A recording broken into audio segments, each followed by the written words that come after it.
Hello friends, আজকে তোমাদের সাথে শেয়ার করব দারুণ মজার রেসিপি ছোটো মাছের চচ্চড়ি। ছোটো মাছ নিয়েছি আমি প্রায় 250 গ্রাম বা 300 গ্রামের মতো। তো প্রথমে মাছে লবণ দিয়ে দিলাম আর হলুদ গুঁড়ো দিয়ে দিলাম। আমি কিন্তু এটা হাতে মেখে রান্না করব, তাই সব মশলা আমি এখানে একবারেই দিয়ে দিব। খুবই সামান্য একটু মরিচের গুঁড়া দিয়েছি, না দিলেও চলবে, কারণ আমি এখানে কাঁচামরিচ অ্যাড করব।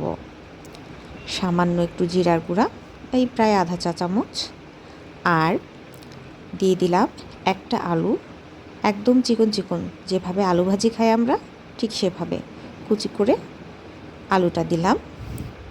আদা রসুন বাটা দিয়ে দিলাম 2 চা চামচ। আদা রসুনটা যদি চাও তোমরা কুচি করেও দিতে পারো। এর মধ্যে দিয়ে দিলাম প্রায় আধা কাপের মতো পেঁয়াজ আর আধা কাপ ধনেপাতা কুচি। কাঁচামরিচ দিয়ে দিলাম প্রায় 7-8টার মতো। তোমরা চাইলে যদি ঝাল বেশি খাও এর থেকে বেশি দিতে পারো। একটা বড় টমেটো কুচি করে দিয়ে দিলাম। তেল দিয়ে দিলাম প্রায় 2.5 টেবিল চামচের মতো। এবার সুন্দর করে এটাকে আমি হাতে মেখে নিব। সব মশলা একসাথে মেখে নিলে মাছটা এর সাথে কিন্তু সব ফ্লেভারগুলো ঢুকে যাবে। এরপরে আমি এখানে পানি দিয়ে দিলাম। পানি দিব ঠিক হচ্ছে মাছ আর আলু বরাবর, তার বেশিও না আর তার কম দিলে তো ঝোল একদম শুকিয়ে যাবে। আমি কতগুলো মটরশুঁটি দিয়ে দিয়েছি। এবার ঢাকনা দিয়ে ঢেকে রান্না করব 12 মিনিট। 12 মিনিট পরে এই যে দেখো কি সুন্দর হয়ে চচ্চড়িটা হয়ে এসেছে।